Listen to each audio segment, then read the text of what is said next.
எல்லாருக்குமே வணக்கங்க. உங்கள் எல்லாரையும் triple six Mantra YouTube channel வாயிலாக மறுபடியும் சந்திப்பதில் எனக்கு ரொம்ப ரொம்ப சந்தோஷம். தொடர்ந்து நம்மளுடைய சேனல் வாயிலாக ஆன்மீகம் சார்ந்த பல அரிய பதிவுகளை பதிவேற்றம் செய்து கொண்டிருக்கிறோம். அந்த வகையில் இந்த வீடியோ பதிவில் நாம் என்ன ஒரு ஆன்மீக தகவலை பற்றி பார்க்க போகிறோம் அப்படின்னா, இந்த பிறக்கவிருக்கிற 2025 வருடத்தின் முதல் நாள், அதாவது புத்தாண்டின் முதல் நாள் அன்று நீங்கள் செய்யக்கூடிய ஒரு விஷயத்தை பற்றி நான் சொல்ல போகிறேன். இது பார்த்தீங்கன்னா வெரி பவர்ஃபுல். நீங்கள் எந்த தெய்வத்தை வேண்டி இதை செய்தாலும் உங்களுக்கு அந்த தெய்வம் வசியமாகும். உங்களினுடைய அனைத்து விதமான பிரச்சனைகளையும் தீர்ப்பதற்கு அது வழிவகை செய்யும். என்ன அப்படிங்கிறத பற்றி இந்த வீடியோவில் விளக்கமாக பார்க்கலாம் வாருங்க. அதாவது தெய்வங்கள் அப்படிங்கிறது நாம தான் உருவகப்படுத்தி வச்சுருக்கோம். அதாவது தெய்வம் ஒருவர் தான், இறைவன் என்பவர் ஒருவனே, அவன் ஜோதி வடிவானவன் அப்படின்ட்டு வள்ளலார் சொல்கிறாரு. அது உண்மைதான். நாம் அந்த இறைவனுக்கு உருவம் கொடுக்குறோம். முருகன்னா இப்படி இருப்பார், அழகாக இருப்பார், கையில் வேல் வச்சுருப்பார். பிள்ளையாருன்னா யானை முகத்தோடு இருப்பார், அதே மாதிரி தொப்பை வச்சுருப்பார். அம்மன்னா கையில் சூளம் வச்சுருப்பாங்க அப்படிங்கிற. சிவன்லாம் லிங்கமாக இருப்பார். இப்படின்ட்டு நாம தான் தெய்வங்களுக்கு உருவம் கொடுத்து வச்சுருக்கோம். ஏன்னா நம்மளுக்கு எல்லா தெய்வங்களுமே இஷ்டமாக இருக்காது. இப்போ நீங்கள் ஒரு குழந்தைகிட்ட கூட உனக்கு என்ன சாமி பிடிக்கும் அப்படின்னா அந்த குழந்தை சொல்லும். அப்படி அந்த தெய்வங்களின் தோற்றத்தை பொறுத்து ஒவ்வொருவருக்கு ஒவ்வொரு தெய்வங்கள் பிடிக்கும். அது ஏன் எப்படின்லாம் தெரியாது. சில பேர் பார்த்தீங்கன்னா கடுமையான சிவபக்தராக இருப்பாங்க.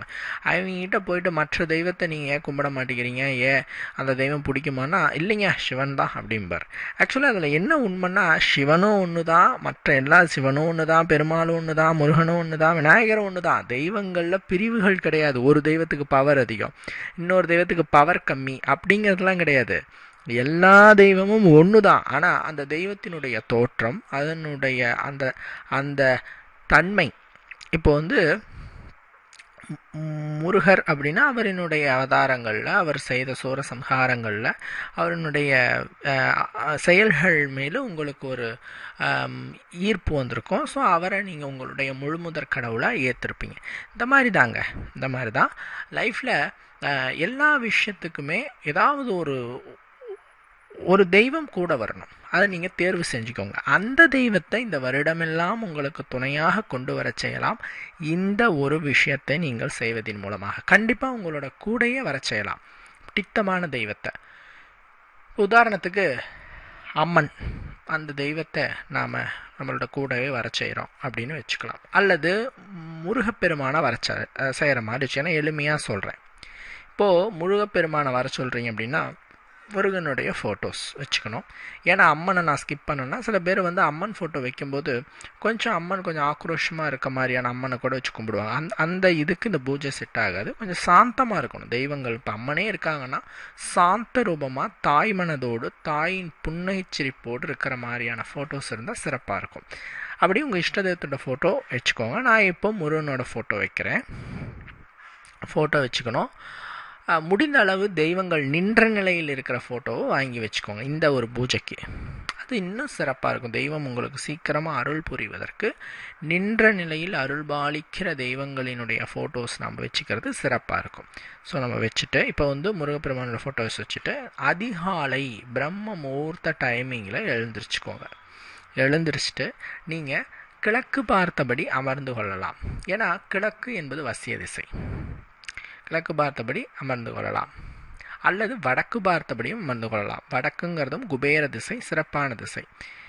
இப்படி நம்ம தெய்வத்தினோட புகைப்படத்தை வச்சுட்டு ஏற்புடைய திசையில் நீங்கள் அமர்ந்துட்டு அந்த தெய்வத்தை நீங்கள் பார்க்கணும். அந்த ஃபோட்டோவில் இருக்கிற அந்த முருகப்பெருமானை நீங்கள் பார்க்கணும். அவருடைய அழகை ரசிக்கணும். அவருடைய தலையில் உச்சிலிருந்து பாதம் வரை இருக்கக்கூடிய ஒவ்வொரு பாகங்களின் அழகையும் நீங்கள் ரசிக்க வேண்டும், பார்த்து ரசிக்க வேண்டும். ரசித்து நீங்கள் கண்களை மூடிட்டு ஒரு 15-20 நிமிடங்கள் தியானம் புரிய வேண்டும். எப்படி புரியணும் அப்படின்னு கேட்டிங்கன்னா, அந்த தெய்வத்தினுடைய ஒவ்வொரு பார்ட்டையும் ஒவ்வொரு பாகங்களையும் நீங்கள் மனதில் நிறுத்தி பிரார்த்திக்க வேண்டும். அந்த தெய்வத்தினுடைய தலை எப்படி, கண் எப்படி, கை எப்படின்ட்டு அந்த தெய்வத்தினுடைய ஃபுல் பார்ட்ஸையும் நம்மளோட மைண்டில் பதியணும். இது ஃபஸ்ட்டே அன்றைக்கி செய்யணும். இதை நீங்கள் தொடர்ச்சியாக செய்ய ஒரு 48 நாட்களில் நீங்கள் எந்த தெய்வத்தை நினச்சி இந்த பூஜையை நீங்கள் செஞ்சீங்களோ அந்த தெய்வம் உங்களுக்கு அப்படியே கண்ணை மூடின உடனே அந்த தெய்வம் உங்களுடைய மனக்கண்ணில் வந்து உட்காரும். இப்போ அந்த முருகன் ஃபோட்டோ வச்சு பண்ணிங்க, இப்போ கரெக்டாக இதை செஞ்சு முடிச்சுட்டு நீங்கள் கண்ணை மூடுனீங்கன்னா அந்த தெய்வத்தினுடைய முகம், உருவம் உங்களுடைய மனக்கண்ணிலே வந்து தெரிவதை உங்களால் பார்க்க முடியும். ஆச்சரியப்பட்டு போயிடுவீங்க, என்னங்க இது பயங்கரமாக இருக்கே, ஆச்சரியமாக இருக்கே அப்படிங்கிற அளவுக்கு உங்களுக்கு பிடித்த அந்த தெய்வத்தினுடைய உருவம் வந்து உட்கார்றதை உங்களால் பார்க்க முடியும். இது ஒரு சிறப்பான ஒரு பலன், சரிங்களா? இப்படி அந்த தெய்வம் உட்காரும்போது அந்த தெய்வத்தை வந்து நாம் நமக்கானதாக ஏற்படுத்திக்கணும். அந்த தெய்வத்தில் நீங்கள் பேசணும், எனக்கு இது வேணும் அது வேணும் அப்படின்ட்டு நீங்கள் பேசணும், வேண்டணும். இப்படி அந்த தெய்வத்திடம் நீங்கள் வேண்டும்போது நிச்சயமாலும் அந்த தெய்வம் உங்களுக்கு வேண்டியதை நிறைவேற்றி கொடுக்கும். சரிங்களா? நீங்கள் என்ன கேட்டாலும் என்ன வேண்டினாலும் அந்த தெய்வம் உங்களுக்கு அதை நிறைவேற்றி கொடுக்கும். இது வந்து தெய்வங்களையே வசியம் செய்கிற ஒரு தாந்திரிக மெத்தட். எந்த அளவுக்கு அந்த தெய்வம் உங்களோட மனக்கண்ணில் பதியுதோ அது வந்து ஈஸி கிடையாதுங்க. நீங்கள் இது ஃபஸ்ட் டைம் செஞ்சு பாருங்கள், கண்ணை மூடுங்க, அந்த தெய்வத்தினுடைய உருவம் ஒரு மாதிரி இருக்கும், சரியாக வந்து உட்காராது. தொடர்ச்சியாக அந்த தெய்வத்தை பார்த்து ஃபஸ்ட்டு ஒரு 5 நிமிஷம் நல்லா பார்த்துடணும், அப்புறம் கண்களை மூடிடணும். இது எப்படின்னா விளக்கின் ஒளியில் பார்த்தா சிறப்பு. இந்த எலக்ட்ரானிக் பல்பு அதை பார்த்துட்டு நீங்கள் பார்க்குறத விட விளக்கின் ஒளியில் அந்த தெய்வத்தை நீங்கள் பார்த்துட்டு பிறகு கண்களை மூடிட்டு நீங்கள் செஞ்சீங்கன்னா அது இன்னும் சிறப்பு. ஏன்னா தெய்வங்களுக்கு இந்த தீபத்தின் ஒளியில் தான் சக்திகள் அதிகரிக்கும் அப்படின்னு சொல்லுவாங்க. ஸோ தீபத்தின் ஒளியில் பார்த்துட்டு ஒரு 5 நிமிஷம் நல்லா பார்த்துட்டு பிறகு கண்களை மூடிட்டு இதை ஒரு 15 to 20 நிமிடங்கள் அழகாக செய்யும்போது உங்களுக்கு அந்த தெய்வத்தினுடைய அருள் பரிபூர்ணமாக வந்து இறங்குவதை உங்களால் பார்க்க முடியும். இதை நீங்கள் செய்யுங்க, சிறப்பான பலன்கள் கிடைப்பதை பார்த்து நீங்கள் ஆச்சரியமடைவீங்க. சரிங்களா? அதே நேரத்தில் பார்த்தோம் என்று சொன்னால் நீங்கள் உங்களுடைய பூஜை அறையில் எப்பயுமே ஒரு மஞ்சள் கிழங்கை வச்சுக்கோங்க. மஞ்சள் கிழங்கு ஒரு வெள்ளை துணியிலையோ அல்லது பச்சை துணியிலையோ கட்டி வச்சுக்கோங்க. ஏன்னா இந்த மஞ்சள் அப்படிங்கிறது காரிய தடைகளை நீக்கும் பொருள். இது வந்து பல பேருடைய பூஜை அறையை நான் பார்ப்பேன், குங்குமம் இருக்கும், விபூதி இருக்கும், கற்பூரம் இருக்கும், இந்த மாதிரி விஷயங்கள் இருக்கும், ஆனால் மஞ்சள் வச்சுருக்க மாட்டாங்க. இந்த மஞ்சள் அப்படிங்கிறது ஒரு பரிபூர்ண சக்தி கொண்ட ஒரு பொருள். இது காரிய தடையை நீக்கி பரிபூரண லக்ஷ்மி கடாட்சத்தை ஏற்படுத்தி கொடுக்கும்படியான ஒரு பொருள் அப்படிங்கிறதுனால இந்த பொருளை நாம் வந்து வைக்கிறதுங்கிறது உங்களுடைய இல்லத்திற்கு அதீத நன்மைகளை ஏற்படுத்தி கொடுக்கும், உங்களுடைய இல்லத்தையே சௌபாகியமாக வச்சுருக்கும். அதே மாதிரி டெய்லி மஞ்சள் திலகம் இட்டுட்டு போகிறது சிறப்பு.